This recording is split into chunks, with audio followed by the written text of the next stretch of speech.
और हम अपनी कथा में अग्रसर होवे। आज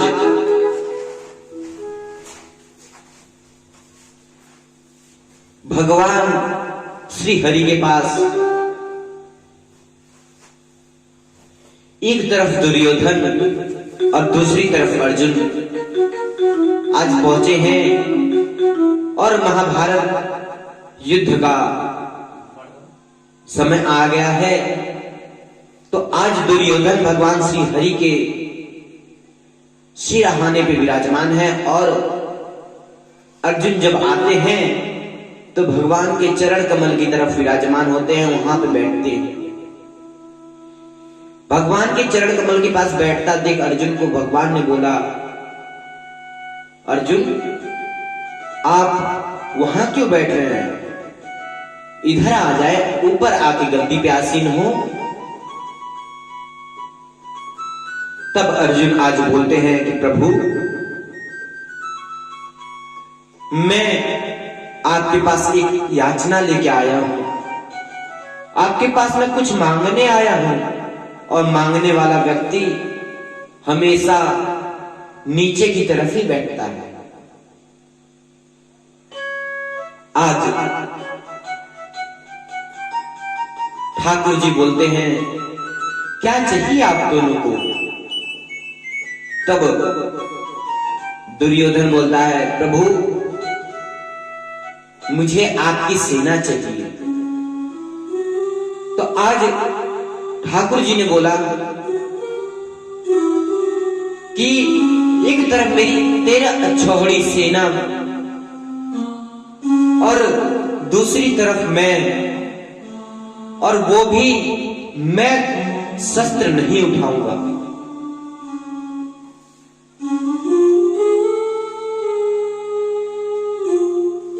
और जब यह बात दुर्योधन ने सुनी ना तो मन में बहुत ही प्रसन्न हुआ। बोल रहा है अब तो श्री कृष्ण जी शस्त्र उठाएंगे नहीं और मैं उनसे 13 अक्षौहिणी सेना ले लूंगा और इस महाभारत युद्ध को मैं जीत जाऊंगा। उसने भगवान से 13 अक्षौहिणी सेना मांग ली और अर्जुन से जब भगवान पूछते हैं कि तुम्हें क्या चाहिए, तो आज अर्जुन बोलते हैं कि प्रभु मुझे तो आप चाहिए, जिसके संग आप है ना वह कभी नहीं हार सकता। तब आज ठाकुर जी ने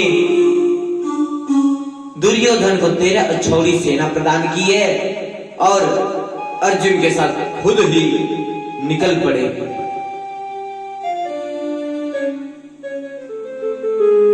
ऐसे ही किसी कथा में गए थे तो किसी भक्त ने पूछा महाराज जी ये महाभारत युद्ध हुआ क्यों, इसका कारण क्या था, और महाभारत युद्ध कोई टल नहीं सकता था।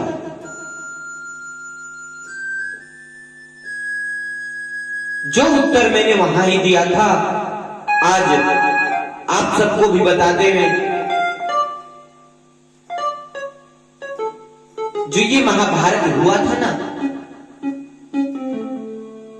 यह पुनः धर्म को स्थापित करने के लिए किया गया युद्ध है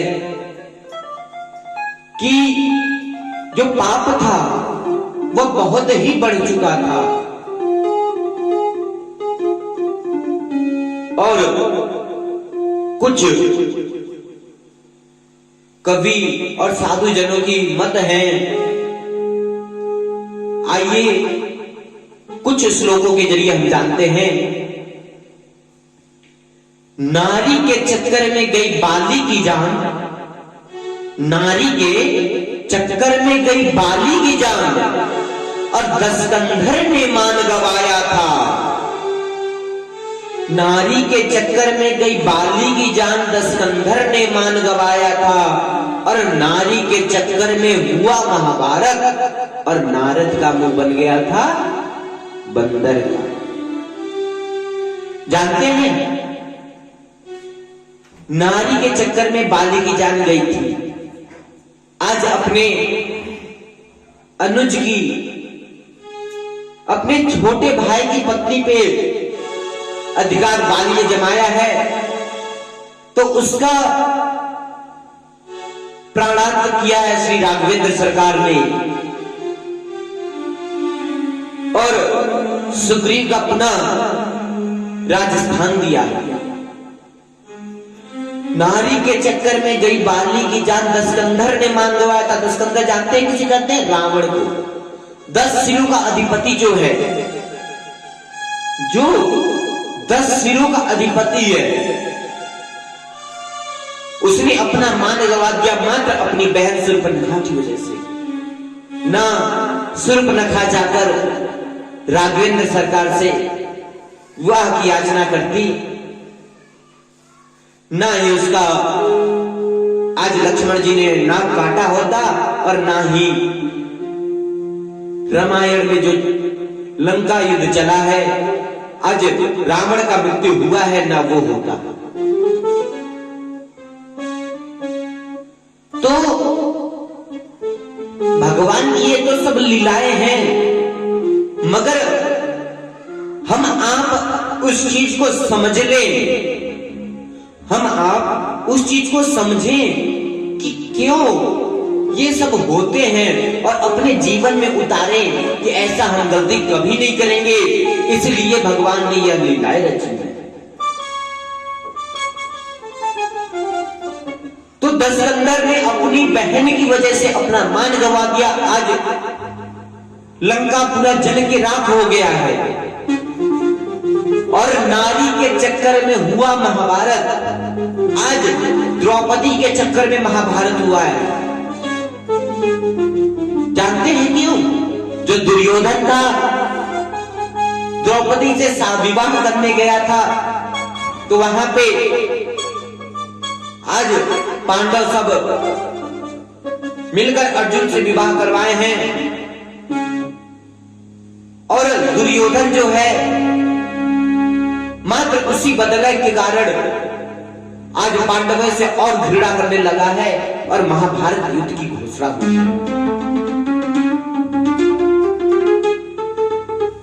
और महाभारत हुआ किसके चक्कर में? द्रौपदी के चक्कर में। और नारद जी का मुंह बंदर का बन गया था। ये तो आप सबको मालूम होगा। कब?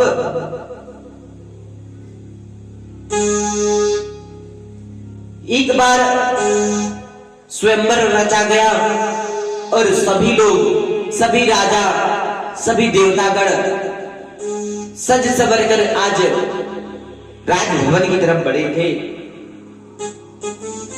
तो आज नारद जी का भी मन हुआ कि आज मैं भी विवाह करूं। वो तो सन्यासी हैं, मगर ये सब भगवान की लीलाएं थी। तो आज नारद जी का मन हुआ तो भगवान विष्णु के पास गए, भगवान हरि के पास जाते हैं, बोलते हैं प्रभु आप मुझे एक ऐसा स्वरूप प्रदान करें जिसे देखकर सब मुझ पे आनंदित हो उठे, जिसे देखकर सब सिर्फ मुझे ही देखें, ऐसा स्वरूप मुझे प्रदान करें। तो आज भगवान हरि ने उन्हें कपि अवतार दे दिया है। कपि मतलब बंदर। आज जब नारद जी राजभवन में घुसे हैं तो उनका स्वरूप जानते हैं कैसा है? बंदर का। पीछे पूंछ निकली हुई है, और स्वरूप किसकी तरह दिख रहा है? तो बंदर की तरह। तो नारद जी का भी जो स्वरूप बंदर का बना है ना, यह नारी के चक्कर में ही बना है। और एक बात और जानते हैं, नारद जी ने ही श्राप दिया था कि त्रेता युग में आपको बंदरों का सहारा लेकर ही अपनी भार्या को प्राप्त करेंगे। जब नारद जी ने राजमहल में प्रवेश किया था, तब सब देख के उन्हें हंसने लगे।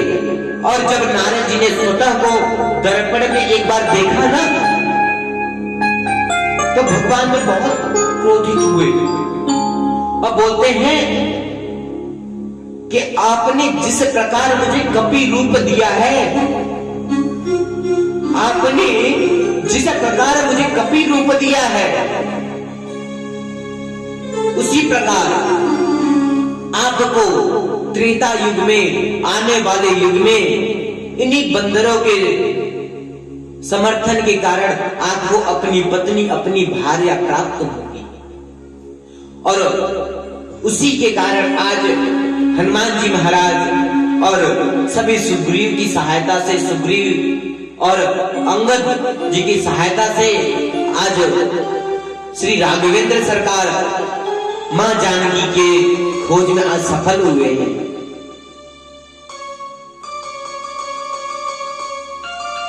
तो किसी ने पूछा कि जो साधु या ब्राह्मण आपको आशीर्वाद या श्राप देवे, क्या वह सही में सफल होता है? बहुत लोग यहां पे बैठे हैं, विराजमान हैं। किसी का मत होता है कि प्रभु सिर्फ कथाओं में स्थित है, जो पंडित जी बताते हैं ना, वह सिर्फ लिखी हुई है, कहीं होते नहीं है। बहुत नास्तिक होते हैं। आपने अपनी कुंडली कभी दिखवाई होंगी तो उसमें कहा जाता है कि भगवान आपकी कुंडली में बहुत अच्छा किए हैं, तो किसी की कुंडली में बहुत बुरा किए हैं। किसी में काल सर्प दोष निकाला गया है, तो किसी में मंगल दोष रहता है।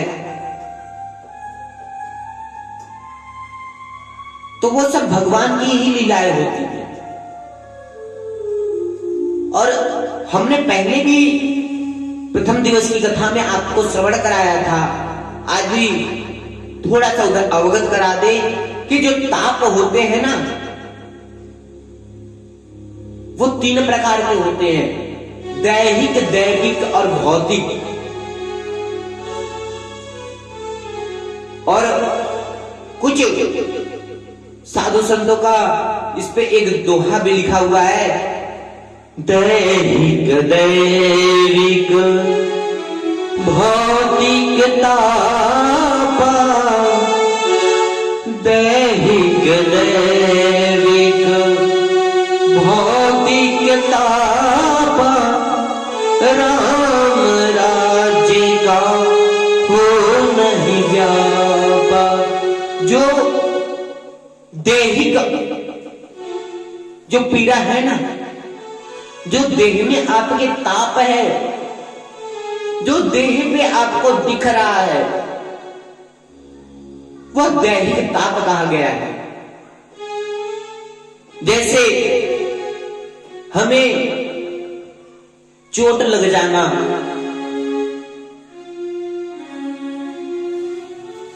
हमें शरीर पे फोड़े फुंसी हो जाना, यह सब दैहिक है। हमारे देह के जरिए में हमें दिख रहे हैं, वह दैहिक ताप होते हैं। और दैविक ताप किसे कहते हैं? तो मैंने अभी आपको बताया कि जो दैविक ताप है ना, वो देवताओं के जरिए मिलते हैं, आपकी कुंडली में आते हैं, आपके जीवन में दिखते हैं। कैसे?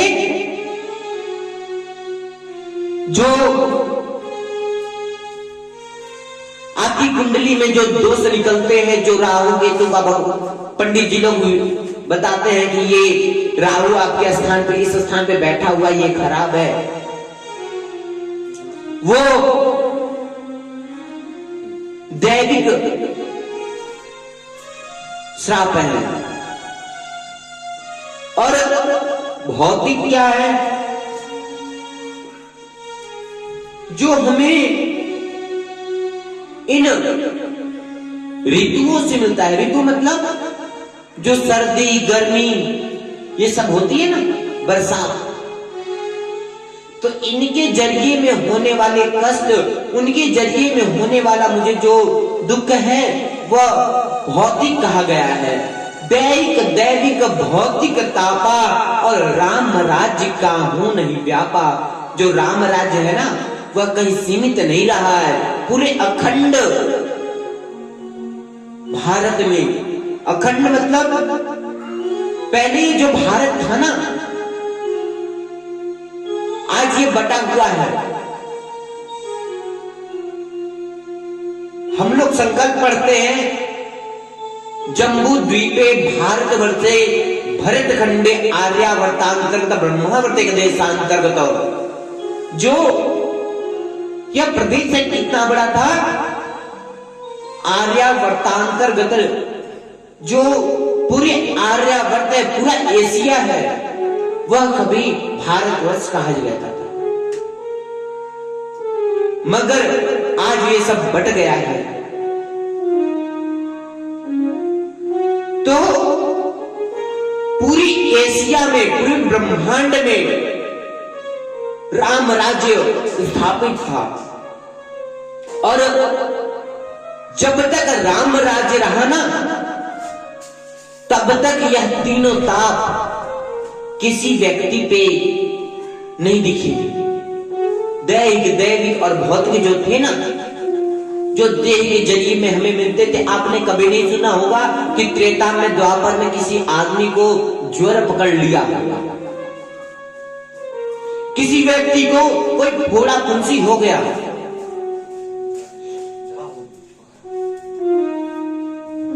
और किसी को सर्दी जुकाम हुई होगी। आपने कभी द्वापर त्रेता में नहीं हुआ ये सब। ये हुआ कब? जब कलयुग आया। अब कलयुग तो अभी भाई साहब बहुत छोटा है। जैसे बच्चा होता है ना, बच्चा जैसे अभी गोदी में खेल रहा है, वैसे ही आज अभी कलयुग है। कलयुग की तो अभी प्रथम चरण चल रहा है। अभी कलयुग है, कली प्रथम चरणे। अभी कलयुग कौन से चरण पे है? प्रथम चरण पे। अभी तो कम पाप हो रहे हैं। आने वाले समय में जैसे जैसे ये पाप बढ़ेगा, वैसे ही भगवान धराधाम पर आने का आधिपत्य स्थापित करेंगे।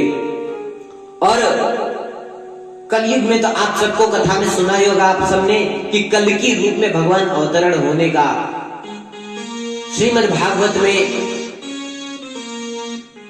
लिखित है। और तो हम लोग कहां पे थे? जो आज दुर्योधन है, भगवान की 13 अक्षौरी सेना पाकर बहुत ही खुश हो रहा है।